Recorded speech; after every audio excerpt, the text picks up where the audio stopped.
We are the One Story Podcast. We believe in the power of a story. Everyone has a story, and that story is meaningful. Your story can make a difference. Your story can inspire others. Your story is important. At the same time, ultimately, everyone's story is a part of one story, the big God story. It's not what you said. You're not who you said you were. When are you alone? When will you come back home? Hello, everyone. We're here with the One Story Podcast. This is episode 5. We are excited to be here. My name is Drew, and I'm with my friend Isaac. What up, buddy? What's up, Labrie? I feel like I'm having deja vu right now. Oh, so we are pros at the podcast in the podcast world. We just had a fun little thing happen where what happened, Isaac? Well, what happened is you gave me control of the of the recording part. First mistake. No, we're good though. We're Well, let's just acknowledge what happened. We recorded 2 shows, and we lost both of them. both shows gone. So, Christian Nordoff, if you're listening to this, we need you back, bud. We're going to have to redo that one. That show is gone. Christian was giving his testimony about how God we'll have worked. him on. We'll have him on. People will hear his story. No, I'll just tell a story real quick, and then we'll skip So over. it started off with... All right, so... No, I was going to say we have Richard Victorian with us today. Yeah, how you guys doing? Welcome back. I feel like I know him. I feel like I know him in a good way. Yeah, so we're the One Story Podcast. I just want to remind everyone what we're doing. Thank you for tuning in, whatever you're doing right now. Hope you're having a great day or night, whatever it is. We were having a great night. Yeah, it's still gonna go good. It's gonna go good. We're a podcast about storytelling, sharing stories about how God has changed lives, as Jesus is real in people's lives, that He's alive and well today, and through the work of the Holy Spirit, we have life in Him, and we're able to share that with people, and that's what this is. It's a platform for people to come on and share their stories. So we hope you enjoy this. This is episode 5. Could have been 6, but yeah, we're just trying to keep this thing rolling. This is part of the story of the beginnings, That's the it. origins of one story. Indeed. Yeah, like Drew said, this is a platform for people to give their testimony, just tell their story about how God worked in their lives, just kind of giving evidence to how God lives in us and through us, and just what He does and the miraculous things that He can do. Like I said, Christian was telling us his story and just kind of the work, the work that Jesus did in His life, and it was sick. But we'll have to. Yeah, we'll get to that. Retell that one. Tune in later. And so we just want to encourage people. If you're listening, we want to hear your story. We want you to reach out and share your story on this, and people can benefit from it. And so. Richard, Indeed. You with us, brother? Yeah, I'm right here with you. You know what? I feel bad. Richard, we came in hot. We were doing so good, and that was my mistake, man. But I appreciate you just sticking around. Yeah, no problem, bro. I'm having a good time. This is what's up. You know? Yeah. No, for sure. This is practice for me. Actually, when we started, I was a little nervous. Hey, I didn't tell you. The first one was just a rehearsal. Right. So actually, that was a long rehearsal. It's only 40 minutes. Yeah. No, All right, I'm having a good time, man. yeah, Thank you guys for having me here. Well, let's get into it. We're gonna hear Richard's story, and you can just start off where you want and give us maybe a little bit of background of who you are and where you're from. For sure. Yeah. So, I mean, first of all, thank you guys for having me here. Share my testimony. I guess what I'm going to share with you guys is just going to be part of many testimonies that I've had, and you guys, heard a little bit of it already. All right, everybody. Right. Thank you for being with us tonight. We'll see you next week. For sure.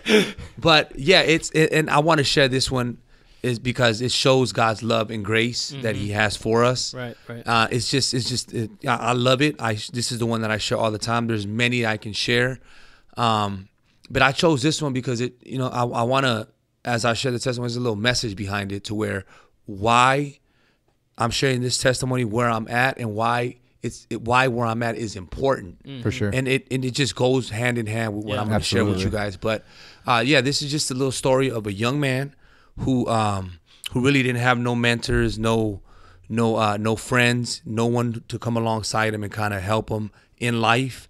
And so I was just gonna also. So Isaac knows Richard from from church you guys had met prior, and this is my first time meeting Richard, but you guys had a connection at Family Church. Yeah. So that's how we got Richard in here. I when we started this podcast, and Richard was one of the first guys I kind of thought would be a good person to have in. And though we knew each other, I never heard your testimony. Richard was just a guy that I would just, in the morning, he'd just be there with a big old smile, just saying like, just what's up, give me a big old hug, and I thought, I was like, oh, I want to hear what, where Richard came from and kind of how he ended up at church. Where are you from, Richard? I'm from now.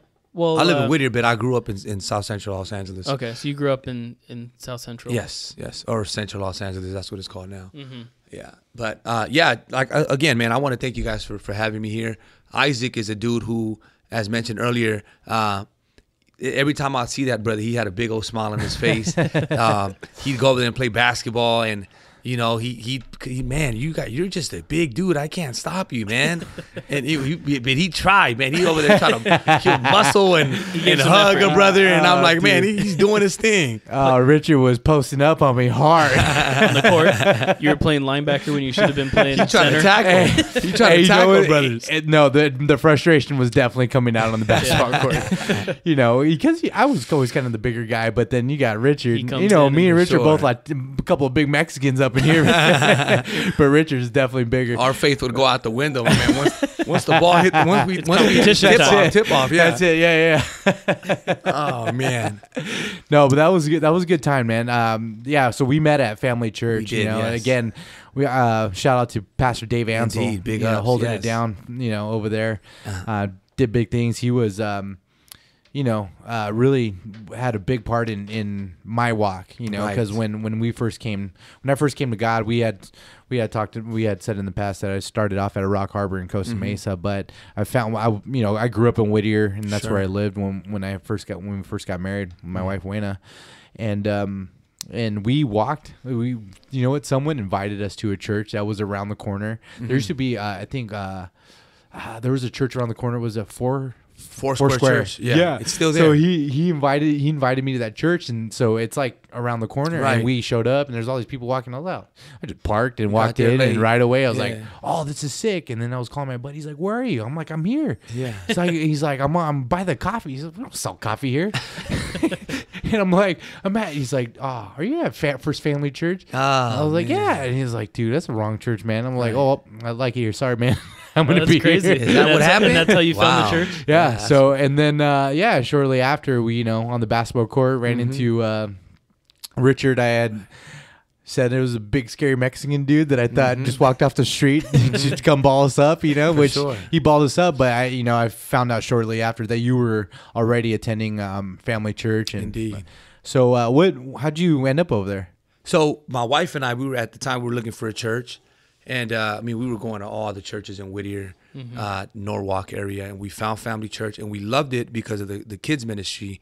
I have five kids. I had 5 kids at the time, or was it 4 kids at the time? My wife was pregnant. Wait, and now how many? We have six now. 6 now. Okay. Yeah, but I like to say Mexican style. Man, we wrote. Well, my wife, she's a white girl, blue eyes, blonde hair. But she was popping them out. She was popping them out like she was Mexican. So it worked out, man. But yeah, we went to Family Church. We fell in love. We fell in love with Pastor Dave, and we're rooted at Family Church now. It's a wonderful church, very impactful in the city of Whittier.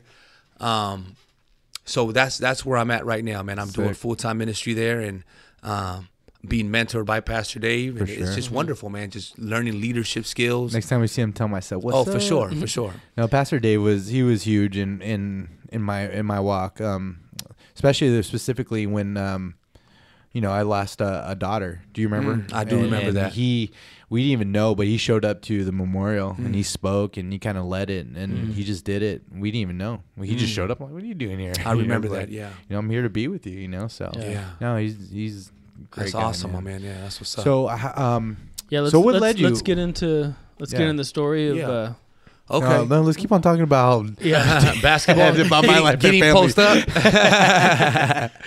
Yeah, for sure. So so this is just the story of a young man who, like I said, he didn't have a mentor, no friends, no one to come, alongside him, and so when I grew up in a single parent home. My mom, she was a single parent. I had 5 siblings, 3 younger sisters, 2 younger brothers.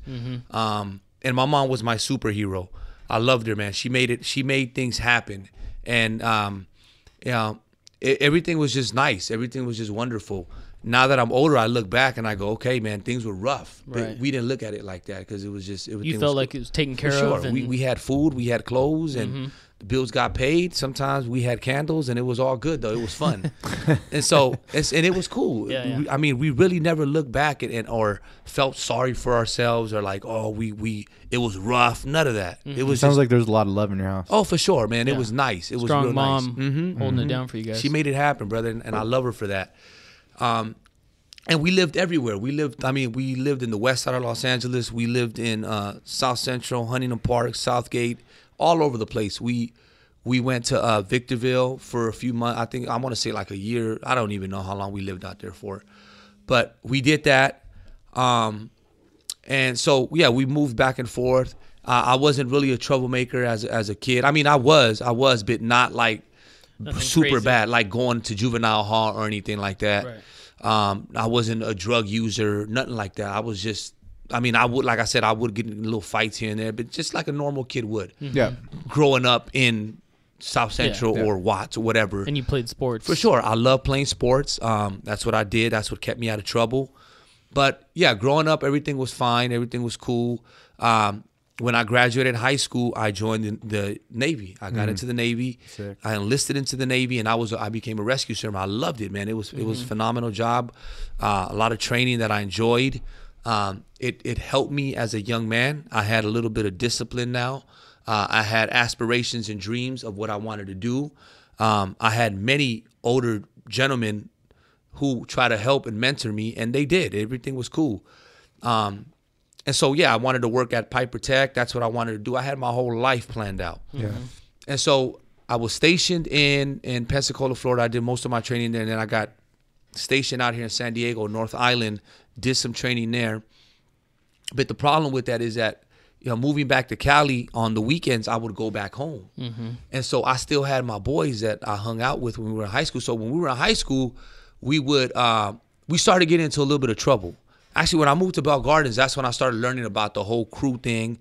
It's just the culture, and you got beef with this dude, and it all began. That's where it all began. And so Was it like a lot of gang activity? it started, yeah. That's when it began. That's when it started happening. Just for you. I mean, that was just For me and a my part boys. of the environment And- that's around there. But you started as you got older, Indeed, exposed to it. Exactly, you Yeah. get exposed. You pick up little things here and there. My man, don't look at me like that. This Start is- integrating with the culture. Exactly. And so that's what happened. And so in high school, we started getting into a little bit of problems with it's this side against this side. So when I moved back to Cali, I would come home on the weekends and nothing's changed. Everything's remained the same. People still got problems with other individuals. It's just the only thing is now they're a lot older and it's a little bit more serious.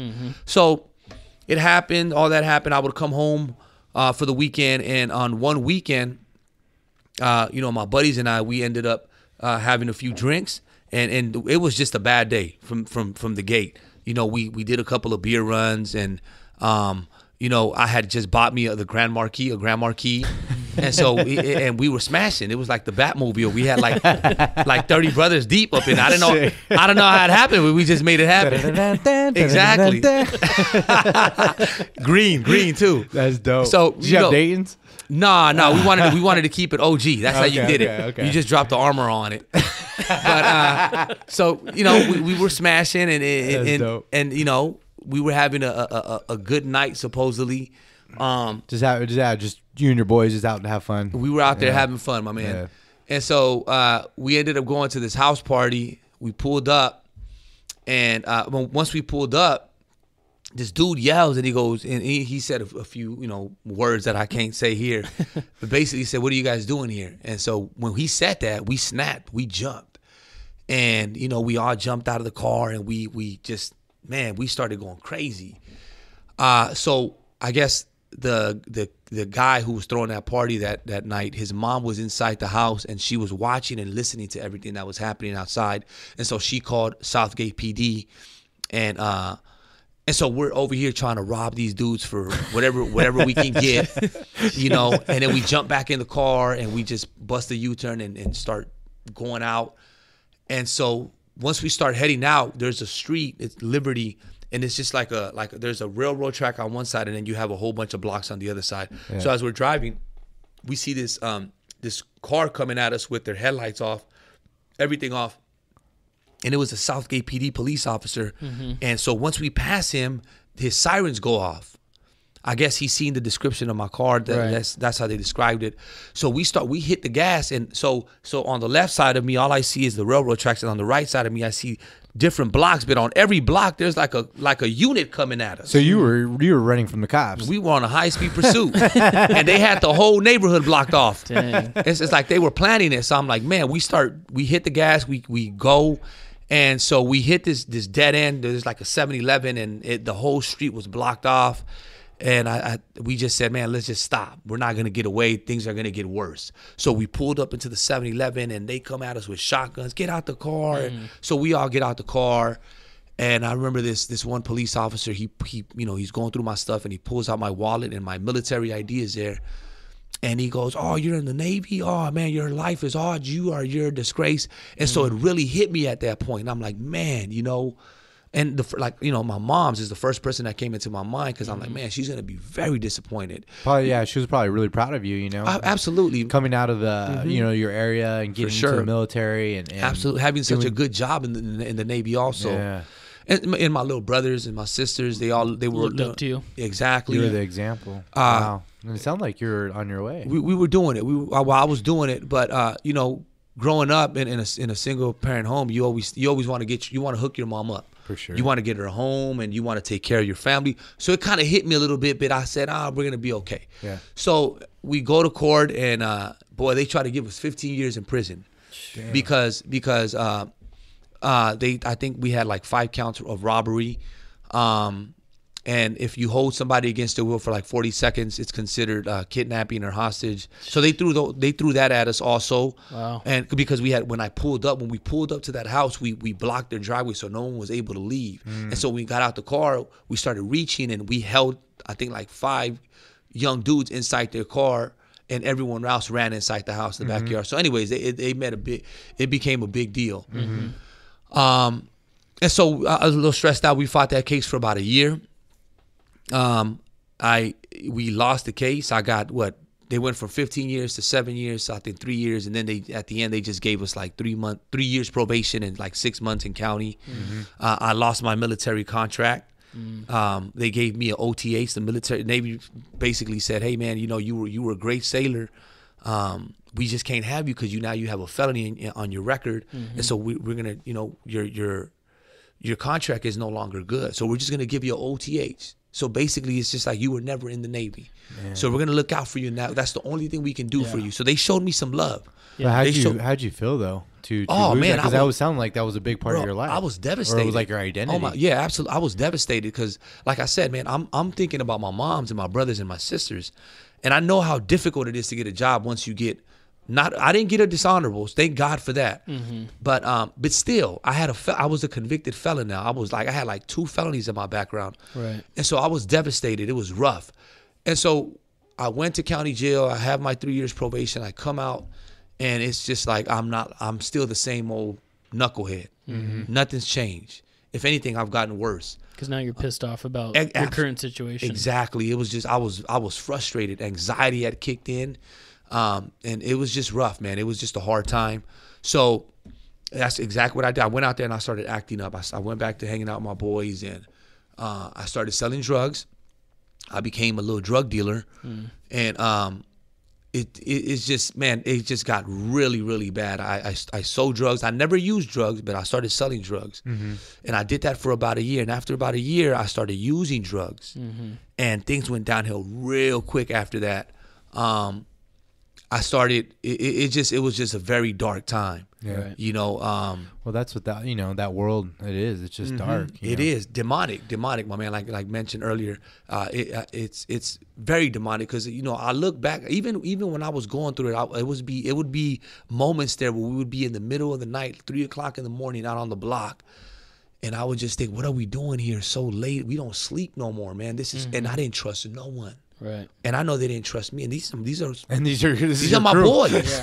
And the conversations we had was just crazy. I'm like, what are we talking? Like, there was no trust. It was like a game of chess on the block.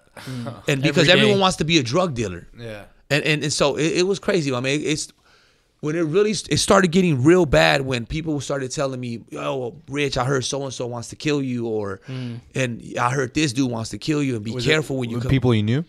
Some folks I knew, some folks I didn't know, but I knew that there was something there, and enemies that you were creating. Enemies, but it was just, you didn't know what to believe. It was just very confusing. I don't know if it was the drugs. Everyone's paranoid. When people are paranoid, bro, they just they're ready to kill somebody. You always hear like stuff like, oh, drama, but that sounds like it was horrible, man. Sounds like, bro, I hated waking up in the morning because that's not the life to live. Right. I remember I used to think, and I go, man, I just want to wake up with the sun up and go eat a hamburger, fries, and a Coke, and go watch a movie, and then just go buy me some shoes.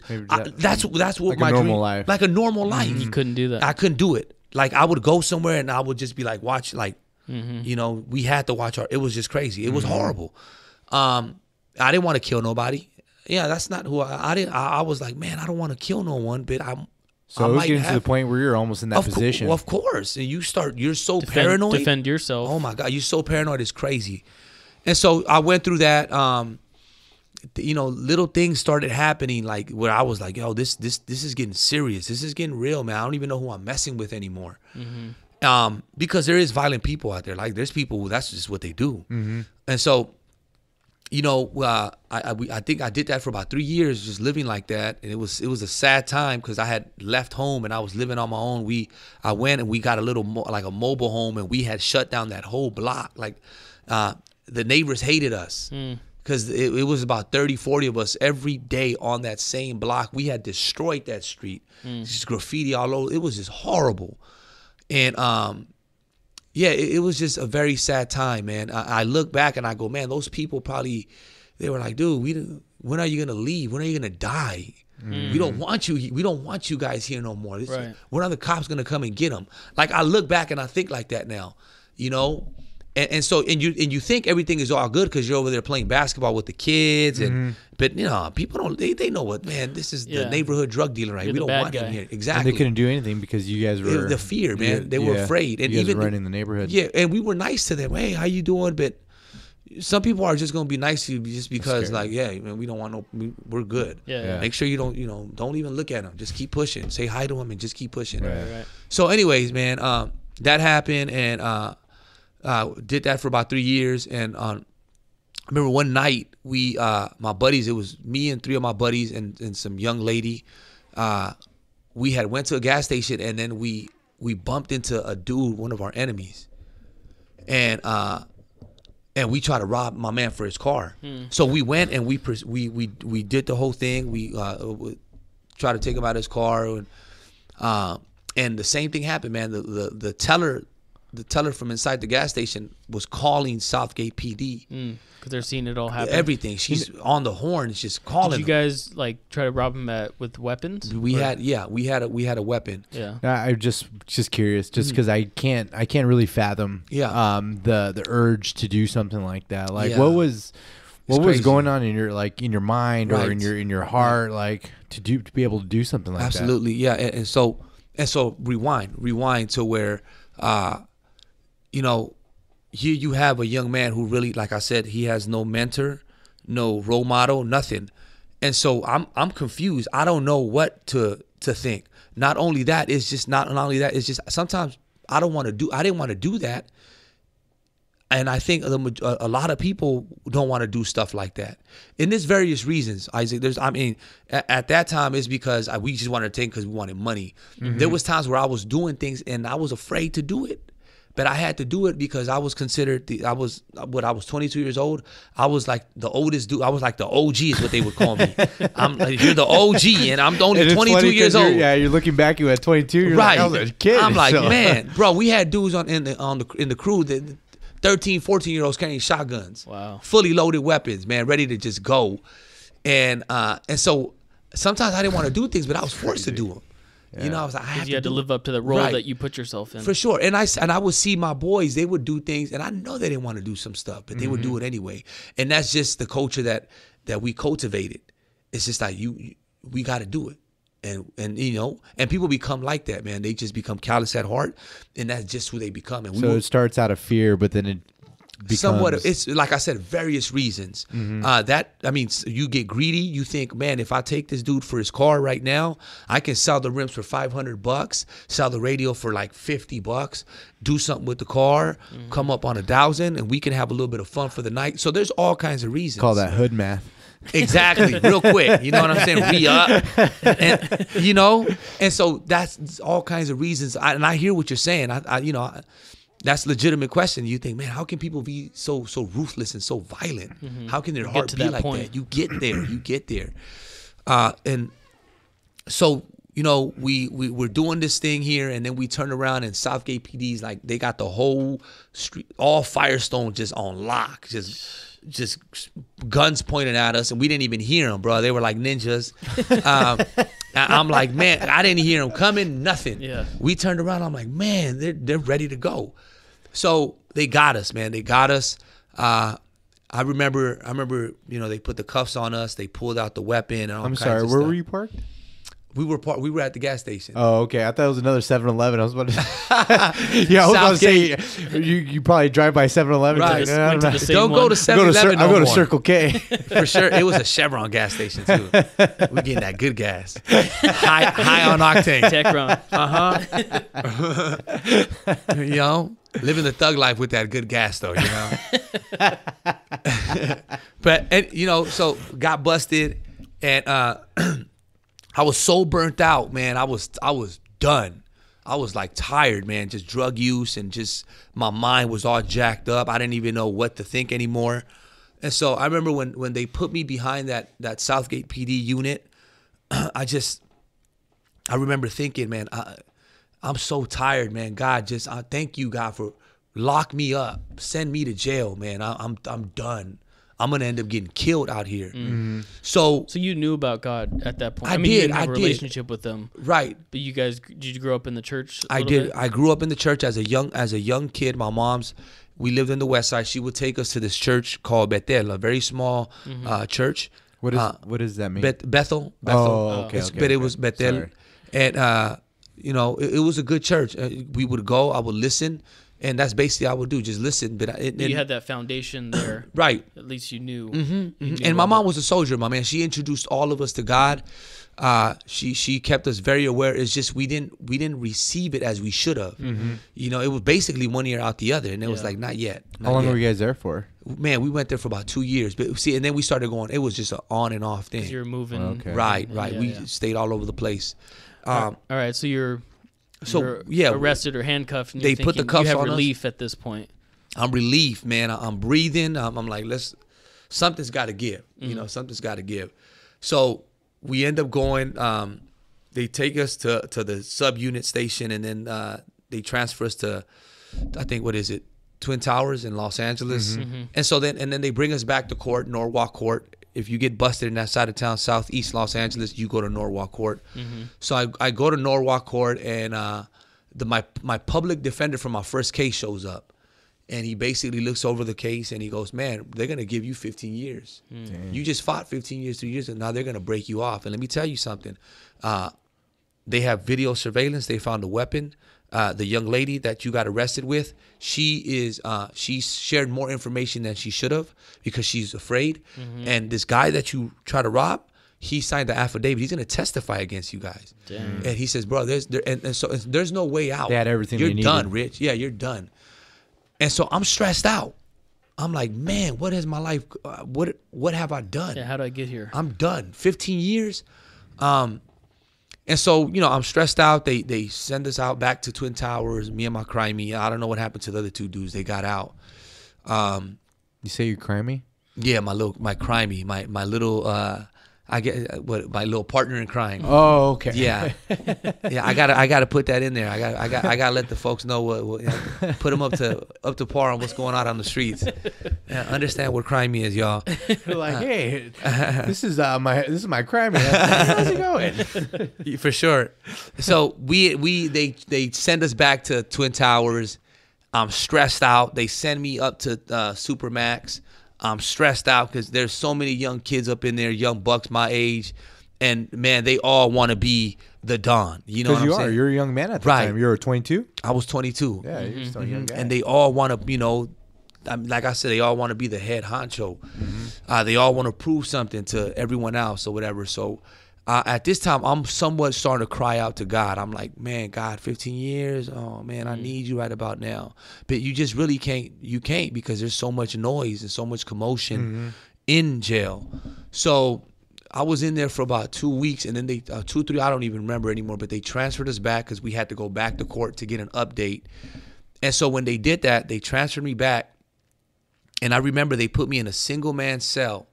And I was so relieved because I was like, man, this is my opportunity to really, I want to just cry and just and talk to God, man. I just haven't been able to do it in so long, never really. So they put me in that cell, and understand that these cells, before they put you, they sweep the cells for contraband or for anything, foreign object, anything. Before they put in. Yeah. So I went in that cell, and I had my little mattress with me. And I started praying. I said, God, I need you right now, man. I don't want to go out like this. And I'm praying and I'm praying and I'm praying. Never prayed that much because, I'm stressed. I don't want to do 15 years in prison, period. And you're just asking what? God to reveal himself give me to something. you? Give me something. It got to the point where I'm like, you got to give me a sign like right now. I don't please. Yeah, please, God, you had nowhere else to turn to. Yeah, no, I wanted to see God come down from heaven and like talk to me and tell me, okay, Rick, so sit down and listen to what's gonna happen. But so I needed a sign, because I didn't know how it went. I didn't know what it was to be a Christian or a person. Nothing. I just like, how does this work? And so I sat down, and I felt something on my bunk, on my mattress. So I got up and I looked. And there was another mattress underneath mine. So I said, man, I didn't even notice that it was there. Usually they'll pull that out. So when I pulled up that other mattress, I found a Bible there. So I'm like, okay, maybe this is God. And this is, they sweat, like you said, they swept the cells. Well, yeah, you learn, you go to jail so many times that you know the procedure. Yeah. You learn, you know what I'm saying? So you get lucky. So you're thinking this is the sign? I mean, he just answered. Well, I was like, this ain't a God thing. Somebody just forgot their Bible up in here, you know what I'm saying? You're all pissed. But whose Bible is this? Yeah, but you at the same time, now I'm thinking I'm gonna just choose to believe right now, because I can choose not to believe, but at this moment in my life, I'm just gonna choose to believe and say, what if this is God? God, this is you. And so I sat down and I started reading the Bible. And it was cool because it was awesome, really, because I opened up that book. Did you choose just because you had no other choice, or what? That was part of it, and because I wanted something. My heart was like, you go get him, and he's gonna come get you. And so I opened up the book, and I read, the Gospel of Matthew, and I read the parable of the 4 hearts, the parable of the 4 soils, and it was awesome because for the first time ever, it was like those little portraits, the 3D. Could you explain what that parable is? Yeah, it's the parable of the 4 soils. Basically, it's the one where it says that if the seeds were scattered and some seed landed on rocky soil, some seed landed on thorny soil, some seed landed on shallow soil, and then there was some seed that landed on good soil, and it was able to produce 100-fold of fruit. Yeah. And so when I read that, man, it was awesome. Because it was like those pictures, those 3D pictures that you stare at for a long time, and then the image just pops out. I don't know how else to explain it. Go cross-eyed to try to. Yeah, exactly. I used to do the same thing. Just you see Isaac just with a book going like this, back and forth, And it would pop out. Like, but other kids would be like, "You don't see it For sure. No, there's an elephant right there. I don't see it." Right. But and so that's how that's the only way I could explain it. Like so it became clear to you. I words I that you're reading. understood the word of God. I was like, man, I get it. God, I get it, man. You, what do you want me to do? And so I kept on reading, and for some reason, those parables were just speaking to me because they're so easy to understand. I was getting them, and I'm like, oh man, I love these parables. I'm just getting all kinds of wisdom, and man, and so I do like when you're reading the Gospels, and then Jesus breaks it in parable. You're like, oh, here we go. Boy, it was fire. And so I just this feeling of joy and of peace just started to overcome me. I was like, man, I feel okay. Everything's gonna be fine. And I just keep reading, and then I start doing push-ups, jumping jacks, and I'm just positive minded, my man. Everything's gonna be fine. But yet you're facing a possible 15 years. 15 years, Yeah. and I'm thinking, God, everything's going. You got me. I know you do. I'm reading that book. I went out for a little recess. They opened up that cell, and everyone. I'm just ministering to everyone now, man. I'm just, man, God, have you ever read the Bible? Talking to- man, yeah, Jesus talking to loves people you. about him. Yeah, have you ever read the parable of the four soils? Let me break it down to you. You know what I'm saying? Let me break it down to you. And so people are like, what's wrong with this dude? So I went through all that. Yeah, and so I got out of that little cell, and I was just so full of it, just reading the Bible. I just started ministering to everyone. And I did that for about, I think I was there for about 3 weeks till I got my other court case. When I got my other court case, I met up with my buddy my crimey. You cry me? Yeah, my crimey. I met up with him. And so this brother knew that something was different. I don't know what it was, but he was looking at me strange as I was walking to him. He said, something's wrong with this. And so I started just, talking to him about God. And I'm like, man, we're going to be all right, my man. Everything's going to be fine. And he was like, bro, what's wrong with you, man? Did you not hear what I heard? Yeah. They got everything. They got surveillance. They got a weapon. They got everything that you need. They have To put you guys away. Yeah, we need to figure out how we're gonna take this deal or not. What's gonna happen? And I'm like, man, don't even worry about it. So he's like, man, whatever. And he's got a lot of love for me. So he wasn't, he was like, I don't know, Rich, whatever, I don't even know what to think no more. I'm just confused. Right. So went through all that. So he wasn't accepting what you were saying though. No, not at all. Not at all. But so, I went through that, and I continue to trust in God. Everything was nice, man. I started a little Bible study group there. It was awesome. In jail, a little Bible study group. We would pray at night. You were leading it? I was the little leader there, man. I was a little Billy Graham up in there, the little Mexican Billy Graham, the Guillermo Graham. That's right. And it's hard when you're in there because they segregate folks. They segregate you by races, and so I like playing basketball. I wasn't able to play basketball. I like doing several things. I like just talking to people in general, man. And I'm over here full of the Spirit. I'm over here full of love. And I'm like, man, I just want to hang out with everyone. Yeah. But I'm not. It was so difficult because brothers will be like, my man, we see you reading that book every day, but they would give me scenarios. But if this were to happen, if a riot were to happen, how are you going to handle it? Were these like the shot callers telling you that? No, there was just peers. Some of the shot callers, okay. It's funny how it is. You got to kind of have respect. You can gain respect by not fighting. Just how you conduct yourself. But and they started asking, if this were to happen, how are you going to respond? Are you going to start reading that book, praying, or are you going to start? What are you going to do? So it was hard. I mean, it was a little bit difficult. It was challenging. And I would think, I go, man, what if something were to happen? How am I going to? So I would just tell them, yo, you know what, man, if something happens, we'll see what happens. Right now, I just want to read my book, back up a little bit. Do you think that was a little bit of a temptation from like the devil or something like that? Because you were trying to go one way, and then these people are trying to drag you into their world. It's crazy. Do you think it was a little bit of a spiritual battle? Oh yeah, everything. It's now I know now. This supernatural world that the Bible talks about, the principalities for sure, because you meet some brothers there who are hard, but they want you to talk to them about God, and then you meet some soft brothers and they want nothing to do with God. And I'm like, bro, you need God up in here, right? Of all people, you need God. You're not going to real. I'm going to be honest with you. I don't think you're going to make it through. So it was just crazy. It was just crazy. And a little interesting story. When I was in there, man, they segregate you, and you can't eat with people of other races. You know what I'm saying?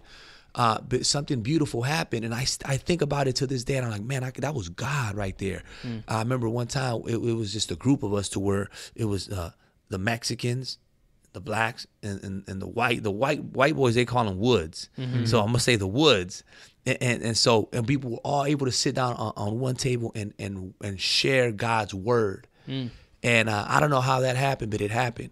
I remember I went up there in our cell, and this was in Supermax, maximum security, and it was you just don't do that. You don't do that kind of stuff. And we just did it, and it was awesome, bro. That doesn't happen ever. Like if you talk to people that have been to jail, I mean, you can go to chapel together and all that, but to sit, so when you sit in these cells, these 80-man cells, they have tables, and so like 4 tables will belong to this race, and then 5 tables will belong to this race, and so you don't sit on their table, and so they said, go ahead and do your thing right there, and it was beautiful. That was awesome right there. I said, this is all God. And I'm never gonna forget that. It's just a moment, you know. Your light was shining so bright, bro, that they couldn't deny it. Well, everyone was staring at us like, man, are you guys really doing that? Yeah, you know, like, are you letting them do that? Like for real? Like it just doesn't happen. Wow. Never, ever, ever. The sheriff got out of his little cubicle, and he was staring inside the cell. That brother was confused.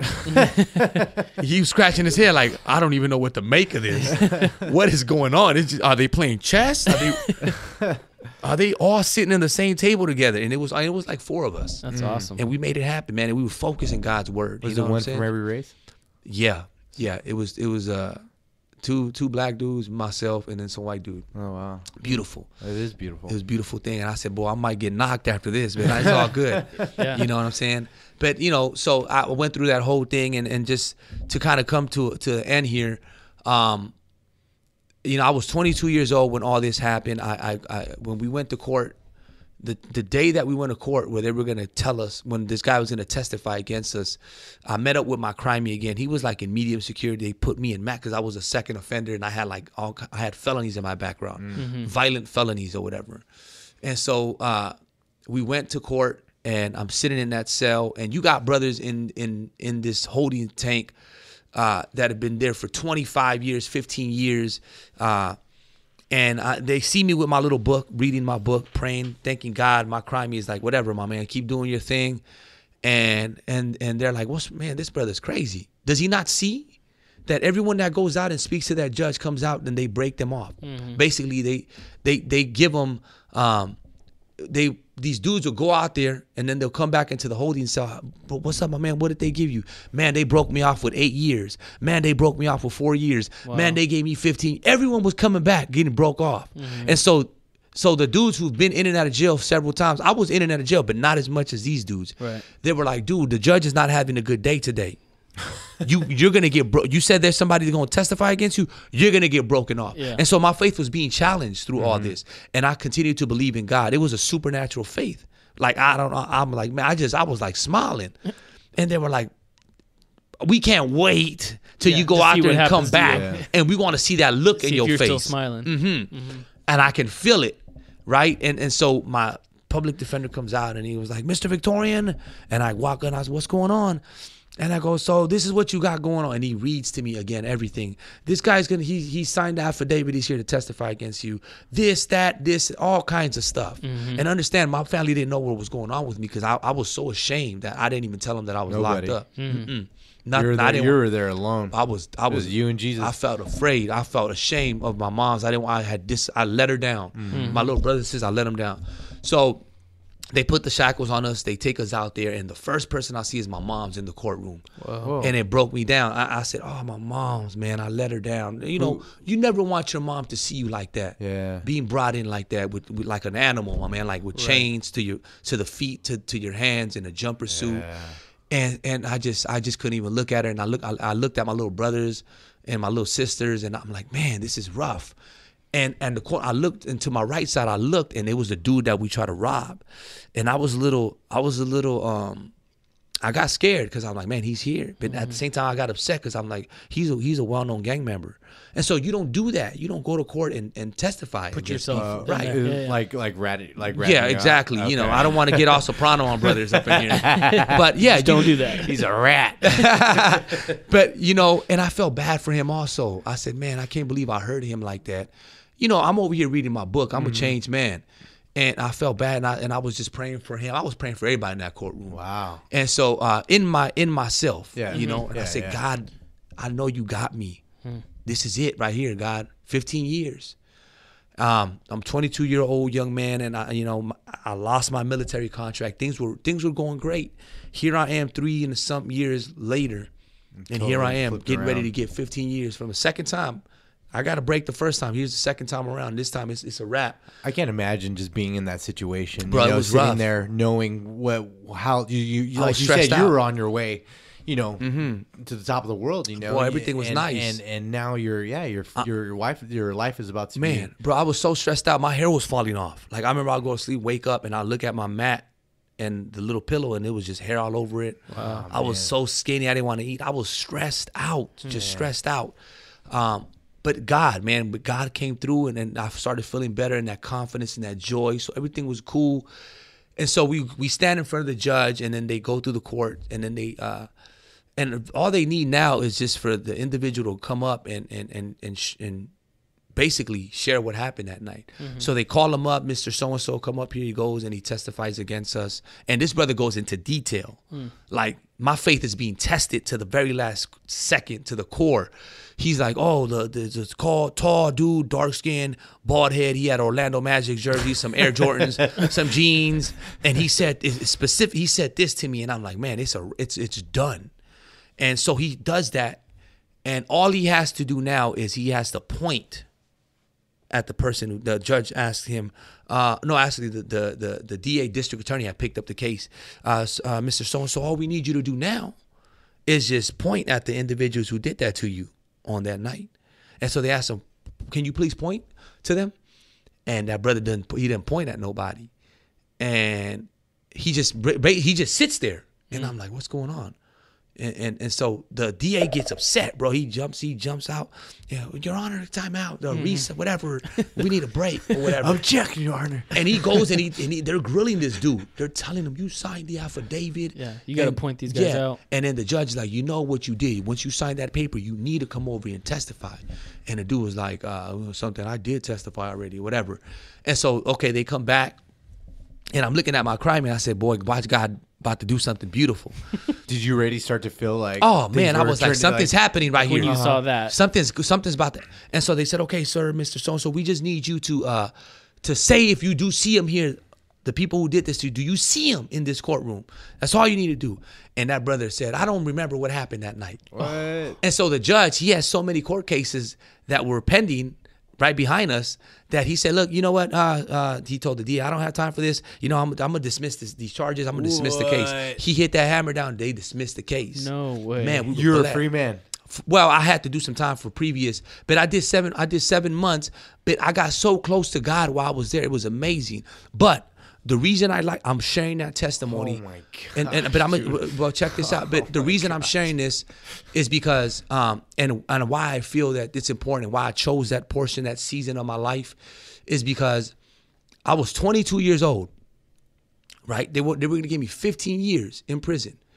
I'm 37 years old now. So sometimes I get up in the morning, I'm having a rough time, and I remember how good God is. You would have been getting out, bro. right now. Exactly. And God has been so good to me. I look at my children. I look at my baby sometimes. Yeah. I have my little girl. My little Ashley. She's 10 years old. My beautiful little girl. I have my little Tiffany. She's 8. I have my little boy. My only little boy. He's 6. My beautiful wife. So you have 4 girls, 1 boy? I have my 2 stepdaughters, my twins, and then I have my little Haley, my beautiful wife. I get to work at Family Church. And I think, and I go, God, why are you so good to me? You just love me, God. Man. Why are you so good? And so I have nothing to complain about because God is so good. I'm supposed to, bro, right now I should be barely getting out of prison. And so I look and I go, man, God has been so good to me. I have nothing to complain about. Wow. And so I like to share this because of God's grace and his love for us. And just to remind people that Jesus loves them. And he just wants the best. The Bible says that he wants to give us an overwhelming victory, not just a ordinary victory, but overwhelming victory. And I share that also because of where I'm at now in life and why it's important. Where I'm at now, I get to work at Family Church in our sports ministry, and I get to just hang out with little dudes or young men who are 22 years old. They are in the season that I was in back then, and some of these dudes don't have a mentor, and some of these dudes don't have a friend, and so I want to be that friend. I want to be that mentor, and I want to share with them my stories, my many stories. And so that's why it's important, my man. It's just a blessing, man. The Bible says they don't know because nobody is preaching to them. You know, how are they going to hear if nobody preaches to them? Yeah, who's going to go? Right, who's going to go? Who's going to send them? And so that tells me, you know, Jesus, when I read the Bible, Jesus would preach. And then I'm reading this book. I just finished reading this book by this dude named Samuel Duth, I think, from San Diego, Following Jesus. And I love it because in this book, he has these little 4 points. And I get it because it is in the Gospels. Jesus preached and people responded, they accepted. And then you disciple and then you send. Preach, disciple, send. Jesus preached, discipled, and sent. And that's all I want to do, my man. When I share my testimony or when I get an opportunity to share God's word I just want to preach. And for those who respond, I want to disciple, which is very important. And then God will just send. Yeah. You know what I'm saying? But wow, that's my testimony, man. Thank you guys, man, for allowing me to share my faith, man. That's amazing. God is so good, man. His grace. So His from grace. that saving and that redemption, now you can pass along. I mean, the ministry that you're in with the sports ministry, you're working with young guys or the youth, and you're able to instill in them or I mean, you tell your story, and then it's a warning, and it's also an encouragement of where you were at. Like these kids, if they're at a certain place, if they're going down that wrong path, that hey, look at.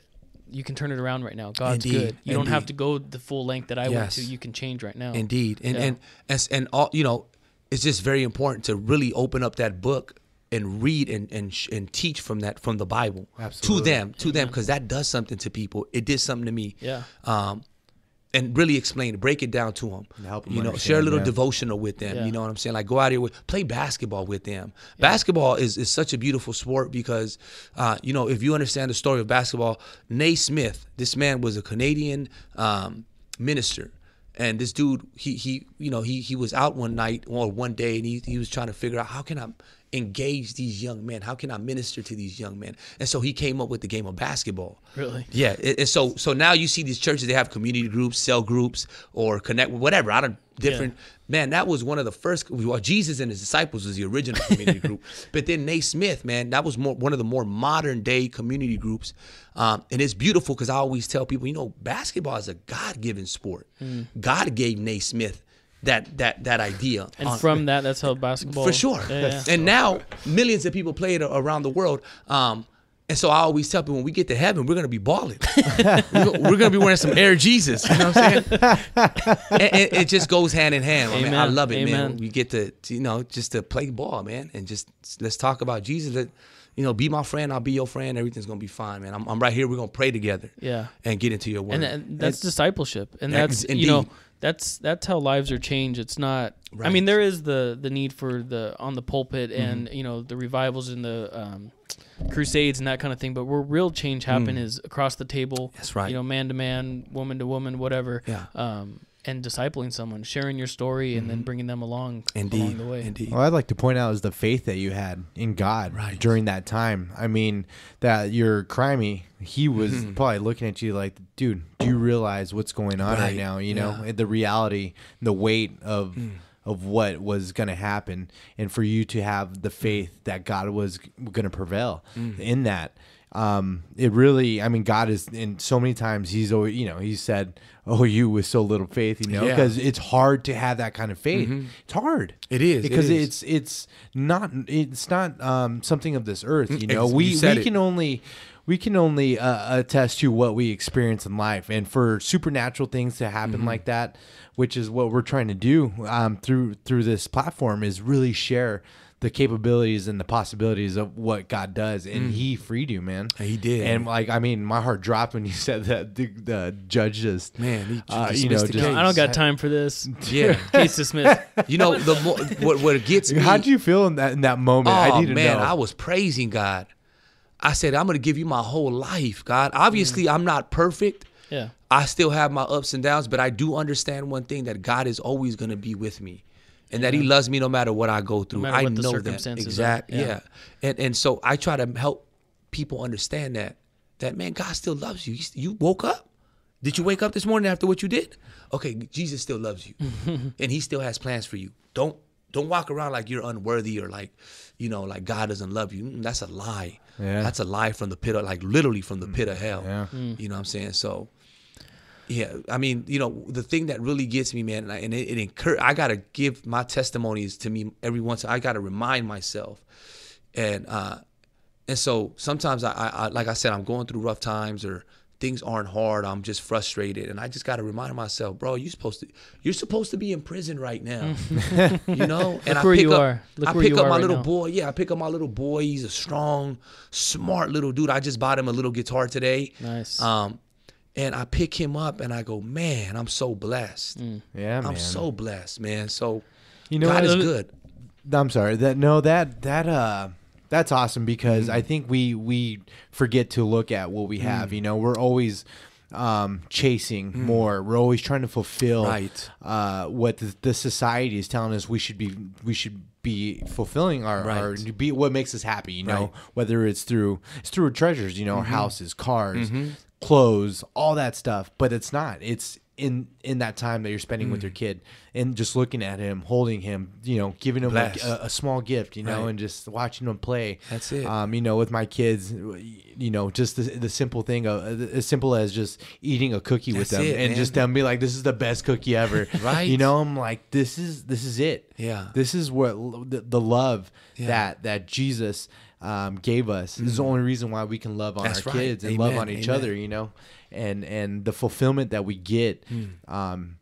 In that, in him, is just unspeakable, man. It is. It's incredible. And your story is just, man, I'm in awe right now, dude. God is good, man. I love And him. you know what? Love And it's funny because I'm like we said before, I've known Richard for years now. I mean, it's been 10 years. Yeah. You know, we met in 2008. That's when I first started going to family church, and I never knew your story. All I knew is this guy had a big old smile on his face. And he liked You know, basketball. and but like how you were saying, and I kind of when you were saying that they saw something different in you, I'm telling you, dude, you have the light of God in you, man. Amen. I have see it. We you have when it. I used to see you in church, and I just like, man, there's something different about him. And you were just, you know, it's the his light that's shining through you, man. And Amen. That's what we want to be. Yeah, I was just thinking about it, like if, and we don't know who our listeners are, but if it ever gets to the point where someone's listening that is in maybe close to a situation that you were in, maybe they're younger, they're going down the wrong track, Sure. and they're listening to this, what would you tell them, or what kind of advice would you give them Man, at this point, looking back at it? choose to believe. Just choose to believe and get into a church. Get into a good church. Would you know, man, sometimes you can walk into a church and somebody are just like, man, you just messed everything all up. That's the wrong person you spoke to. And if you do that, I would tell them, if you do that, just keep looking for a good church. Come to for Family sure. Church. Yeah. Come to Family For Church sure. in Whittier, There you man. go. We love you. For sure. But yeah, if I would tell them, choose to believe and try. Put some effort into that. Talk to God. Choose Yeah. to talk to God. Pray, man. That's basically it, man. You need to Amen. get into church That's to good. get mentored. That's Yeah. good. No, you're I like right. In Matthew 22, it says the greatest commandment is to love God, and that's what you're saying. You're just choosing. You're being obedient, and Love God with all your heart, mind, and soul, and love your neighbor as yourself. yeah, and which that's is and what he says is equal to Exactly, the first like- commandment. Amen. Because and that's what you did. You know, you were saying you had a hard heart. and then you chose to love God, Amen. and through that, now you love God, you love your family, you love your community, Right. everybody around you, and it shows. You're proving that scripture to Amen. be The power of prayer also. I cried out to God first, and the heavens opened, man. Something started happening. He answered. Something started, and it was at that moment where I chose to cry out to God. I said, God, I need you right now. That's all he needed. He was probably waiting for me to do that. All right, finally, Richard, here we go. Yeah, let's go. Let's get to work. powerful, Yeah. Richard Yeah. Victorian. That is Yeah. amazing, man. Yeah. I'm glad that God crossed our paths so it could bring us here today, giving you a voice to share your story, and it's amazing, man. Thank you, God man. is Thank you guys for it's having me amazing here, man. to see again just what God can do. Yeah. I think what you guys are doing is awesome. This is just great. Thank you. You know I what I'm mean, as saying? long as we can get it. Oh, this is bro. I'm gonna let everyone and their moms know about this. Awesome. This is what's Well, up. May God continue to bless your ministry and Thank that you. you be able Yes, to for have sure. influence on lives, young Amen. lives that can shape them. Those that don't have an influence, a role model, that you can be that, and God would just use you in a strong way. Yeah, and pray if you for hear that. this receive and you that. have, if you're in the area, anywhere in the area, where can they go? Ah, man, to the gymnasium, you mean? Or just how for can your they reach sports- out for your sports ministry? ministry. I would go to familychurch.co and just really get plugged into church. It's that's what's important. And if they want more info on the sports ministry, they can go to familychurch.co/sports, and they can get all the information they need on Sick. our Awesome. website. Yeah, Awesome. Sweet. All right. Well, thank you again. Thank As you Isaac so much, said, Richard. Thank you. I We're going appreciate it, to brother. close this thing out. Thank you for listening wherever you are right now. We just want to remind everyone that we want to hear stories. We want to hear more stories, so reach out to us. Any feedback, we'd love to hear some feedback from you. You can do that on the podcast apps, whether it's Android or iPhone. There's a rate and review part of it, and we just ask for that. If you would please rate it, review it. It gives us visibility in the podcast world to where more people can see it and listen to it, hopefully. And then you can also reach us at on our Instagram at isaac.labrija and at ddaily34. Just follow us, like us, and so we can continue to spread what we're doing here. Yeah. And we also have our email, onestorypodcast@gmail.com. And you can reach out to us there for, like I said, feedback. And also, if you want to share your story, we'd love to schedule you in and be able to share that with people. Give you the platform to, like Richard just did, share your story and change lives, because we feel that's what it's going to be doing. Yeah, and if you haven't already, open your eyes, listen closely, and see how God reveals himself to you. Amen.